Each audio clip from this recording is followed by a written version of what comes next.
সম্মানিত উপস্থিতি, মৃত্যু আমাদের জীবনের একটি সত্যতা। আমাদের মারা যেতে হবে, আমাদের এই পৃথিবী ছেড়ে চলে যেতে হবে। পরিবার পরিজনের, আত্মীয় স্বজনের এই ভালোবাসাকে বিসর্জন দিয়ে ওপারের জগতে আমাদেরকে পাড়ি জমাতে হবে। এটি আমাদের জীবনের বাস্তবতা। সেই কবরে, সেই দুনিয়ায় আমার আপনার সাথে কিছুই যাবে না, শুধু আমাদের আমল ছাড়া।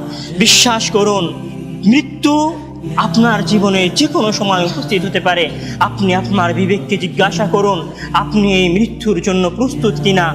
কেননা আপনার মৃত্যু যদি নির্ধারিত হয়ে যায় আর আপনি যদি ওপারের জগতে পাড়ি জমান, এই জীবন সংসারের আর কোনো কিছুই আপনার কাজে আসবে না। শুধু বাকি থাকবে কিয়ামতের দিন।